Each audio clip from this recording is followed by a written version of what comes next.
State, would you please start a record for Tierra Butler? Yes, Your Honor, thank you. This is State of Indiana versus T.R. Butler, cause number 64D012306F65582. Defendant appears in court in person and with counsel, Mr. Steve Pribble. State of Indiana by Gary Gurman. State, are you asking for a jury setting? I am, Your Honor. Okay. I want to note a couple things for the record. Ms. Butler, I received a pro se filing from you yesterday. There were some documents and things mailed to the court. Do you recall doing that? You recall sending this to the court? I sent it to the young lady, yes. Okay, so I am going to scan this, put it up into your file, but I just want to note for the record that we don't permit what's called hybrid representation.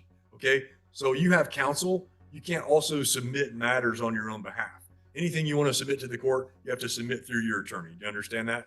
Yes. You do understand that? Yes. Okay, and then the matters that you submitted aren't matters that we understand in this court. You submitted what we refer to as pseudo-legal jargon or matters that are contractual in nature and have nothing at all to do with a criminal court case. So I'll upload them into the case, but I'm also going to strike them from the record.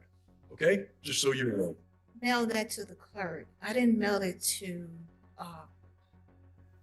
that's private that you have, the documents that you have. Do you have another case pending somewhere in the court system other than this one? This is just this case here.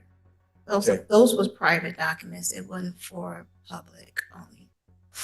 Is this something you want to file with the clerk? No, it wasn't filing with the court. No, it wasn't supposed to file with the court. It's supposed to file with the head clerk, Jessica. And are you trying to file a case or something other than in this case? It's referring to this case, yes. Okay, so Yes. we'll upload them into the file and strike them from the record, as I mentioned. Before we adjourn, Your Honor, I know Ms. Butler wanted to make a statement if court would allow that. Okay, go ahead. How you doing? The reason why I might have to let Mr. Pribble go because I'm not being helped with my case. There's a lot of violations that happen towards me. There's a lot of my evidence has been tainted, and it's a one-sided case. There's a lot of due process violations that occur, and no one want to listen. Everybody's being selective-minded, and I just want to address that to the court. I have so much evidence that I have presented in this court to show you, to prove to you, show facts, and also show you there's a lot of concealment within this court. So I'm asking you, can you address somebody to assist me in that matter? This courtroom showdown starts off like a routine hearing, but don't be fooled. What you're about to witness is a textbook clash between legal reality and so-called sovereign citizen ideology. The defendant believes she's uncovered hidden legal loopholes, claiming violations, secret processes, and even control over her own estate. But the judge, he's not here for theories, he's here for law. As tensions rise, watch closely. Will this strategy hold up in a real courtroom, or will it completely collapse under legal scrutiny? And more importantly, would you trust yourself to fight a case like this without a lawyer? Ma'am, we appointed the Porter County Public Defender Service, I believe, to represent you. Are you in this matter privately, Mr. Pribble? No, I'm not. So we appointed the Porter County Public Defender Service to represent you, ma'am. I appoint them, and then they appoint a lawyer. So you've got Mr. Pribble involved in the case. You can't pick and choose what lawyer you get when you ask the court to appoint counsel for you. You get what you get. I get that, sir. Okay? But only thing, the reason why I ask is because I feel like I'm not being helped. I see like I can do it myself and present this as pro se, but evidently it's just being delayed continuously. Well, ma'am, if you want me to do what's called a Feretta hearing and make a determination whether you can represent yourself without counsel, are you prepared to do that? Yes, I am, sir. Okay. I mean, I can do that Feretta hearing, but I'll let Mr. Pribble go for the day, and I'll hold you until we're completed with the rest of our business. I'm not going to make all these other people wait while I go through a Feretta hearing with you, because it takes a little bit of time. It does. Okay. And I'm Is going that- to pass. that- Bill, Is can you? it possible I can come back? What'd you say, Judy? What'd you say, Get rid of ma'am? myself. Okay. So here's a form that I need you to review, and you can step back, and then I'll call you back up here at the end. We can go through the Ferretta with you. Can I come back? Come back when? What time is it? Around 12:30? Oh, no, ma'am. I don't have time at 12:30, but I have time around 11:30. So, I mean, like I'm saying, you can step back. Okay, We'll not conclude your matter today. We'll let Mr. Pribble not have to be present for the Ferretta hearing, since it's just regarding whether she can appear pro se, and I can talk with her directly about that. okay, So you can wait until the end of our call and then come back and we can handle this. okay, thank Okay? you. All right. Is that all you had, Mr. Pribble? Yeah, that's all, Your Honor. Okay. Well, I'm glad that Right here is a critical legal moment. The judge is identifying something extremely important. What's being filed isn't legally recognized. In court, arguments must follow established law and procedure. Terms like pseudo-legal jargon often refer to sovereign citizen-style claims that have no standing in criminal proceedings. No matter how confident someone is, if the argument doesn't align with actual law, it simply won't hold up. So ask yourself, if you truly believed your rights were violated, would you rely on unconventional theories or stick with proven legal strategies? Tierra Butler will go back on the record in 64D01-2306F65582. I have a request for pro se. She would like to represent herself in this matter. I'd like to conduct a Ferretta hearing. Yeah, I have one here, but I'll use this one. That's fine.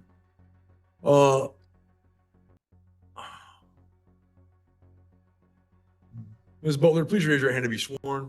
Do you swear or affirm under penalty of perjury to tell the whole truth and nothing but the truth? Yes, Okay, thank you. All right. Are you under the influence of any alcohol or drugs today? no, All right. Yeah, we set a trial already. Your trial set for August the 18th and 19th, and you've indicated you want to represent yourself. Did you have a chance to review the pro se waiver rights form I presented you in open court? I looked at it a little bit. Did you sign off on that? No, I did not sign off on it yet. Okay. Would you like to have more time to review it before you sign it? Yes, can I get the second page, please? Because I have written on the back of it. You have I'll give you you all have a the- spare? I'm just gonna give me a whole new one. Can I also address something? You just let me know when I can. Go ahead. When we spoke earlier about the document that was submitted, I just want to inform you that the head clerk is aware of it. Since May 11th, they've been working with me, providing me all the accounting. What you just gotten just now, I think one of your staff did not follow the correct procedures. So I was going to let you know that my estate has not been abandoned. I also want to let you know that I did not appoint anyone to administrate my estate. So, for that being said, I'm coming here with honor, clean hands, and no conversation. I do not want to argue about anything. I just want it to be settled, closed, and gone. Okay, ma'am. Anything else? When you do present another date for me to come in, would I be able to talk about this matter? How this all led up to, because I really never got a chance to even speak to no one. I've been Ma'am, that's what silent. the jury trial's for, okay? All the facts and circumstances related to the case, the state's evidence, everything of that nature would come out during the jury trial. So I need to go through this Ferretta hearing with you, ma'am. Okay, You've indicated you want to represent yourself at trial. You have a right to do that, just as you have a right to have counsel present and have a court-appointed counsel if you can't afford one. But before I make that decision final, I want to make sure you understand what you'll be giving up. You understand you may have a number of defenses which apply to your case, which an attorney is trained to know. Do you understand that? I comprehend. Okay. And do you realize that if you were convicted of the offense in this case, that you're facing a possible penalty, 2 level 6 felonies. So each one of those would carry between 6 months to 2.5 years in prison. So the total combined penalty could be 1 year to 5 years in prison. Do you understand that that's the possible penalty? I comprehend that as well. You realize there are factors the court can consider in increasing your sentence within that range or in decreasing your sentence within that range, and that those are called mitigating and aggravating circumstances, and that a trained attorney knows how to identify those and present those to the court. I comprehend that. That comparison from the judge may sound harsh, but it highlights a deeper issue: trust in legal representation. Public defenders are trained professionals, and while disagreements happen, rejecting them entirely can be risky. The defendant is clearly frustrated, claiming violations and lack of support, but the court sees it differently. From a legal standpoint, dissatisfaction alone isn't enough to justify abandoning counsel. This is where cases can take a dangerous turn, because going solo in a criminal trial isn't just bold, it can be devastating if you're not fully prepared. Investigating your case, interrogating witnesses, and finding favorable witnesses and obtaining their testimony. They can explain the charges and any lesser included offenses to you. They can gather documents and other kinds of written evidence. They can prepare and file motions before trial, such as motions for a speedy trial, motions for discovery, motions to keep unfavorable information from being received as evidence. They know how to examine and cross-examine witnesses at trial. They can recognize objectionable and unfavorable evidence and promptly object to its use. They can present favorable sentencing information and attack unfavorable sentencing information. At a jury trial, they can present favorable opening and closing statements, prepare appropriate written jury instructions, and select a jury. They have the training, knowledge, and skill at properly preserving the record of the case for purposes of an appeal. An attorney can also evaluate the strengths or weaknesses of the case against you and give you expert advice on whether you should attempt to seek a plea agreement with the state, which may result in the dismissal of some of the charges and a recommendation for a favorable sentence in return for your plea of guilty. Do you understand all that? I comprehend it. Okay. You must understand, if you decide not to have an attorney, you will not receive any special treatment with your defense. You have to follow the same rules and procedures in your case as an attorney would have to do. Do you understand that? Yes, I comprehend that. So, Okay, so you filed these documents with the court, and these documents make statements about an Office of Executor Observations, findings regarding Porter County Superior Court interaction with Tierra Lene Butler. You talk about final order to settle and close, yes. different things like this. Yes. And then there's like a recitation of chronology, different things of that nature.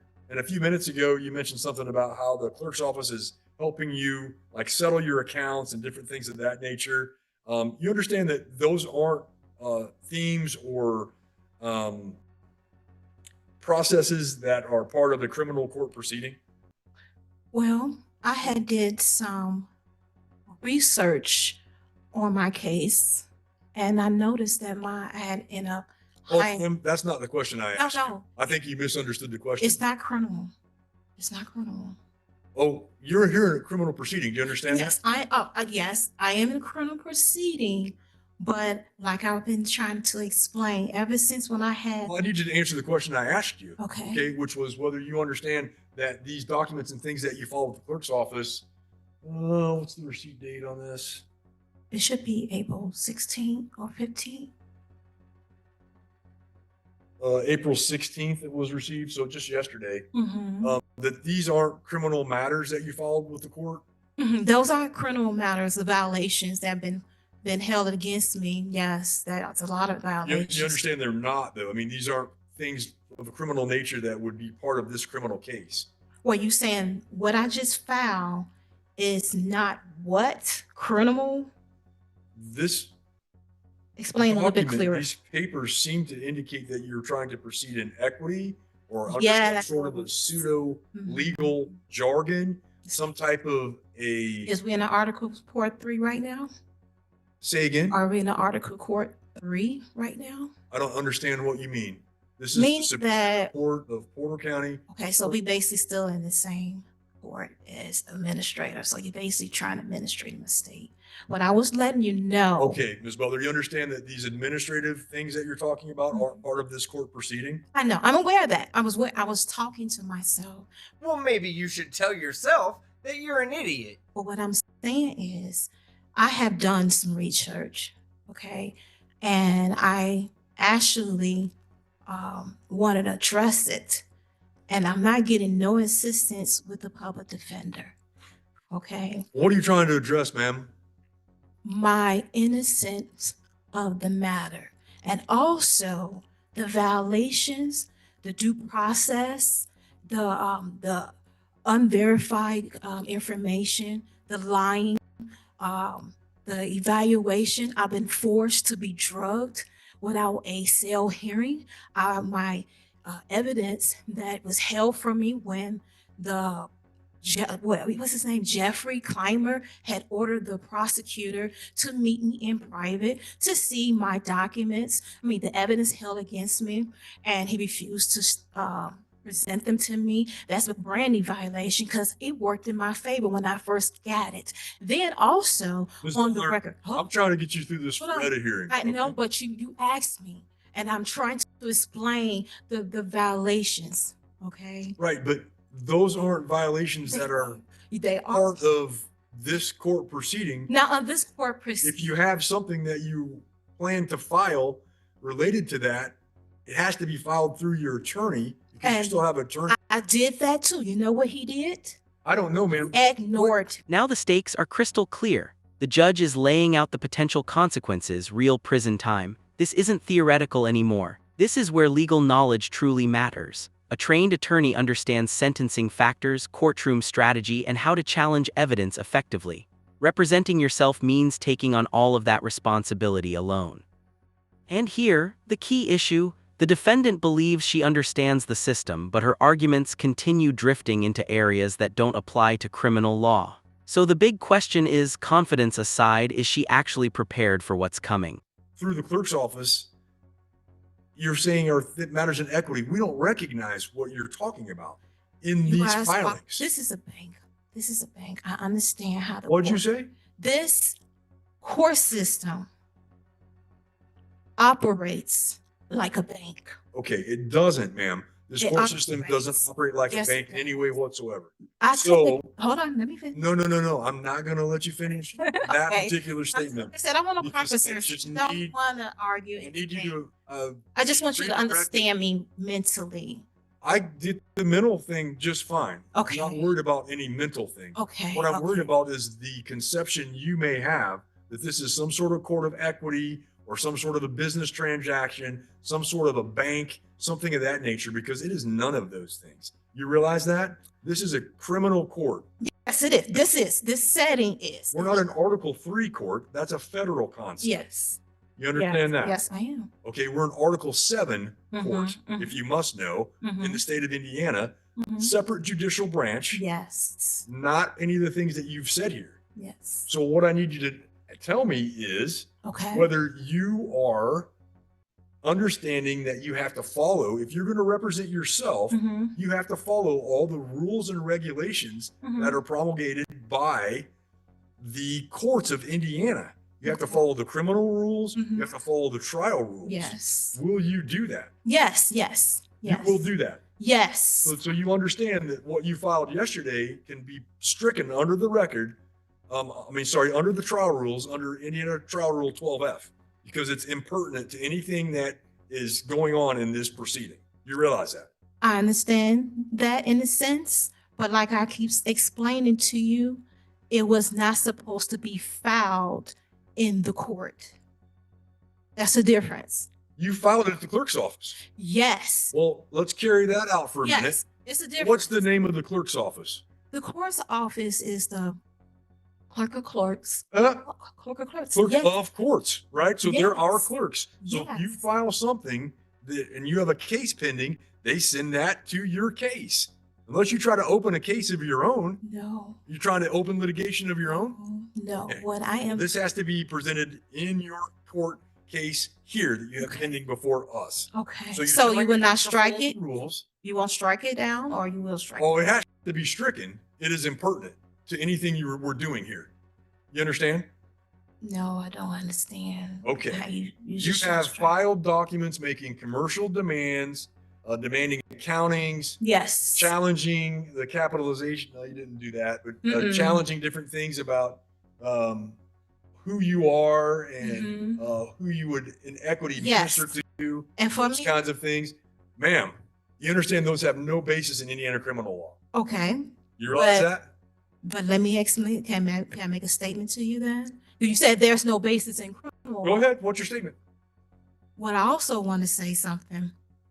And also I am a minister. And I want to read this on the record. Okay.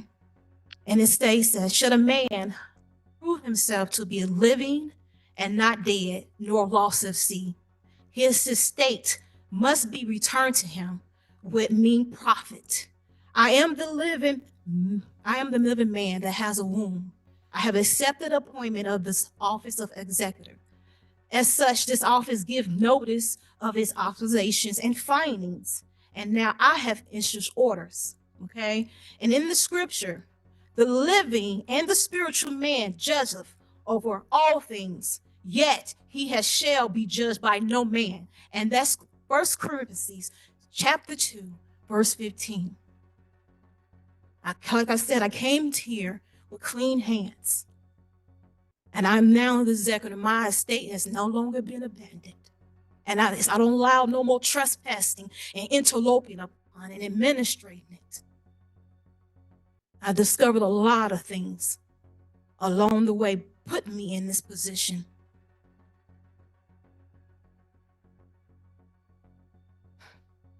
Okay, ma'am. Clean hands is an equitable doctrine. You understand that? This is not a court of equity. If you were in a court of equity, you wouldn't even be given or afforded the right to a jury. I think it's appropriate for me at this time now to terminate the Ferretta inquiry, deny your request to proceed pro se. I'll specifically find that the request is not a genuine attempt to present a legal defense, but a calculated strategy to obstruct and subvert the court's proceedings. The defendant's utilizing rhetoric of what would typically be called a sovereign citizen movement, No. including raising nonsensical No. challenges No, and attempting to apply commercial law to criminal prosecution no, or equitable law. no, that's not Ma'am, you true. keep saying no, but you're talking over me, and I don't appreciate it because I'm trying to rule. The right of self-representation is not a license to abuse the dignity of the courtroom or no relevant rules of procedure and substantive law. Based on the defendant's filings and her statements in open court, the court finds she's unwilling to comply with rules of procedure and intends to use self-representation solely for deliberate disruption of the proceedings. The request to proceed pro se is denied, and appointed counsel will remain on the case. We're adjourned. And there it is, the turning point. The judge ultimately denies her request to represent herself, not because she lacks the right, but because her approach shows a clear misunderstanding of the law and an unwillingness to follow courtroom procedures. This case highlights a powerful legal principle. Self-representation is allowed, but only when it's used responsibly and within the framework of the law. When it becomes disruptive or based on invalid arguments, the court can step in. In the end, the judge protects the integrity of the trial while ensuring the defendant still has proper representation. If you found this case as shocking as we did, make sure to hit that like button, share your thoughts in the comments, and don't forget to subscribe for more jaw-dropping courtroom breakdowns.